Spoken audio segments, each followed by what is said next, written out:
Welcome to the Ballad of Buster Scruggs review.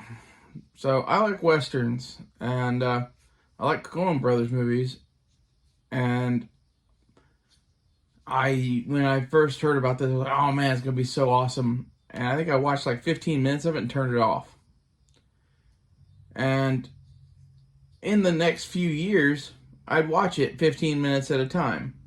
Now, that doesn't make sense to you unless you've seen the movie, because it's basically like a bunch of little movies all in one movie. It's a bunch of vignettes.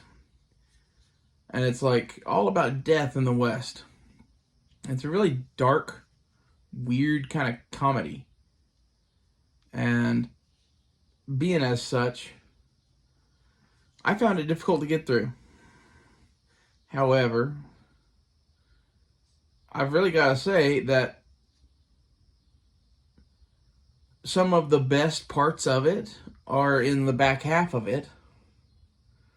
I don't remember the name of all of these, so we'll just call them different shit. But there's one with a gold miner that, honestly, that's the best one in the whole movie.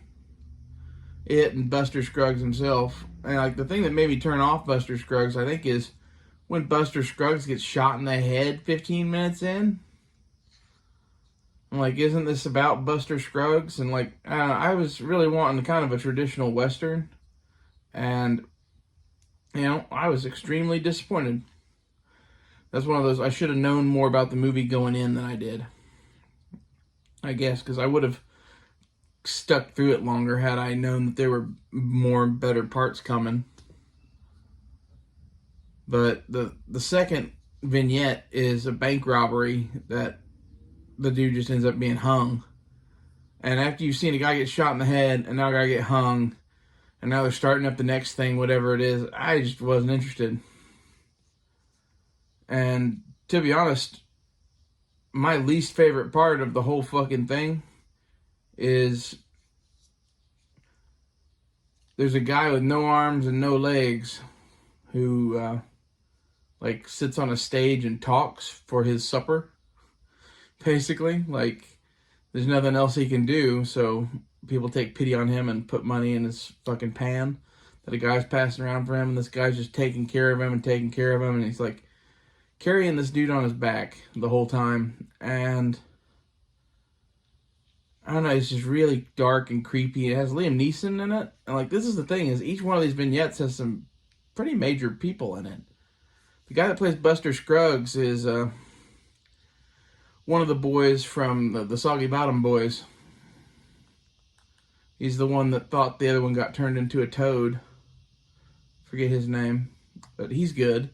You got James Franco in the next one as the guy being hung, which the meme of the guy being hung in this is classic. If you've never seen that, where it's guy with a rope around his neck looking at you and he goes, "First time?" Yeah, there's so many things that you can apply that to.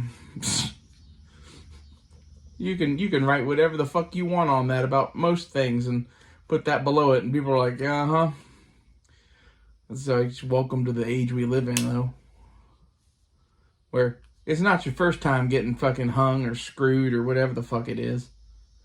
Also, though, the one with the armless dude and legless dude, there's a portion where the guy takes him to a whorehouse and sets him in a corner while he gets his fuck on with this chick and then takes him out. And like, I don't know, there's a bunch of this movie that's just super fucking weird. But the point of all these different vignettes is about different views of death. It's a very morbid, dark movie. If you like that kind of thing, hip you on you, I guess. But it wasn't really my particular cup of tea. That's why it's taken me so long to get through. I will say that the last vignette is some strangers on a stagecoach. And the strangers on the stagecoach don't get that they are dead. And that is the stagecoach to the afterlife.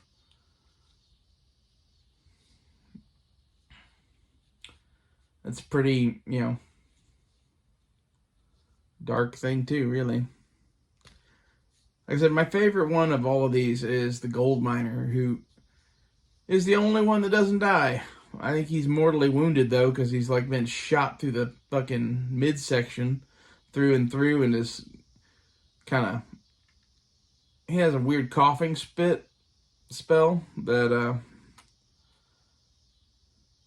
I don't know. Something tells me he didn't live long after that anyway. And there's a weird thing with an owl in that. Like, there's a whole bunch of this that is, like, symbolism and whatever, and like you'd have to have a fucking PhD in symbology to get all the shit that's going on, like the references of this movie. Because like the owl usually represents knowledge in Western stuff. However, in Native American shit, the owl is like the fucking angel of death.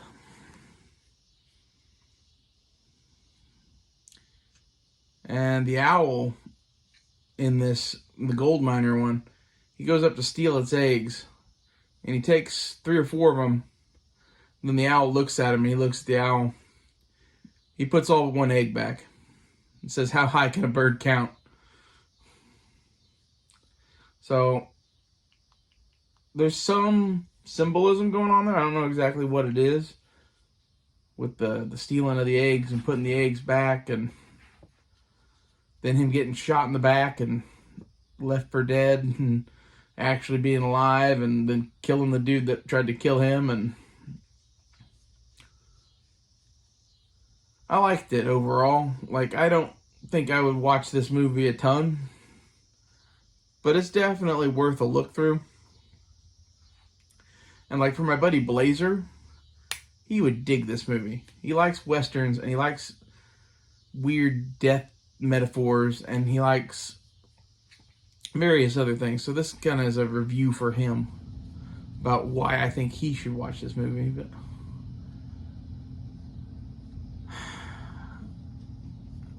it's only on Netflix, which makes it, you know, either great because it's free, or horrible because you have to go get Netflix. You know, depends on how you want to look at it. You know, I am not that big of a fan of Netflix in general.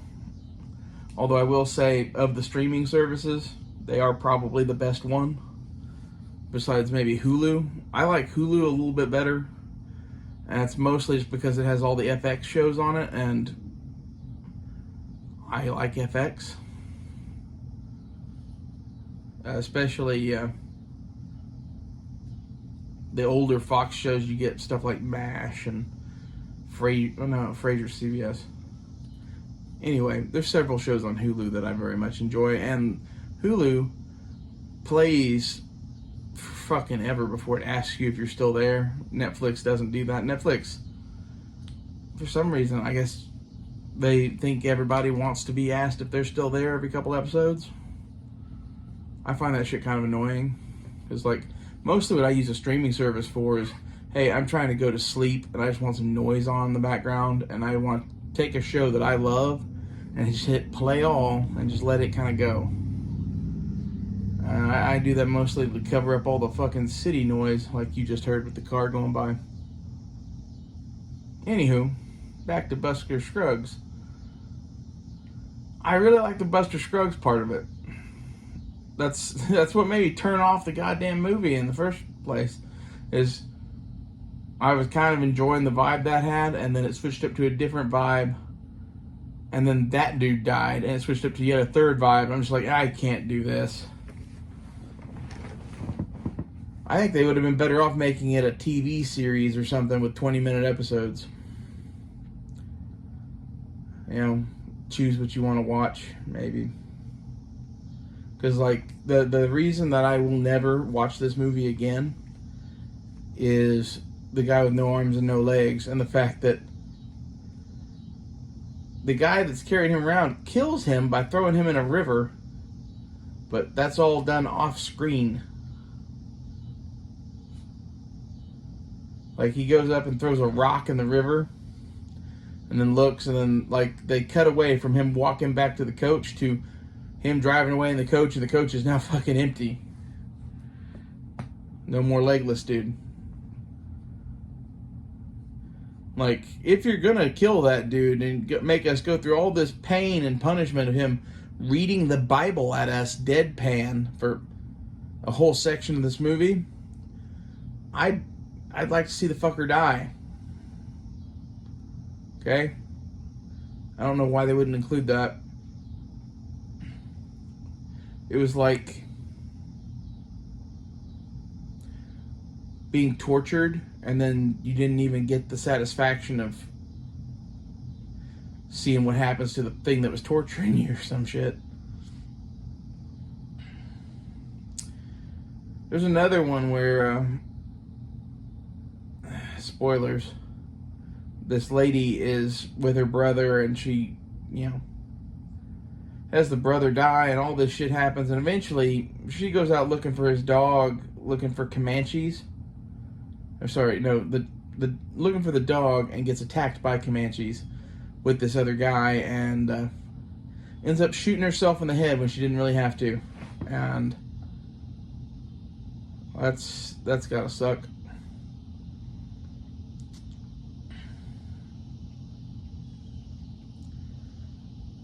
That's kind of how all of these little episodes end, is some sort of version of, wow, that's gotta suck.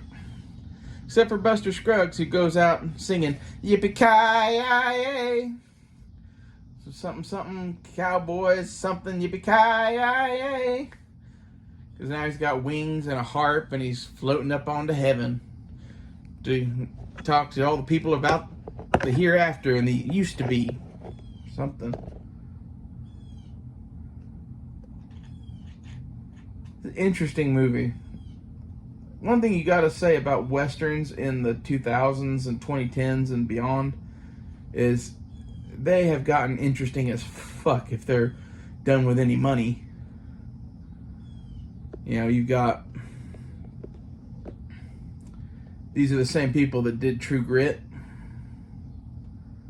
the remake, and then you got the Quentin Tarantino movies, Hateful Eight and Django Unchained, and I'm trying to think of another big budget western that's been done the last little bit here, but I like these movies. They are, along the lines of movies that I'd make.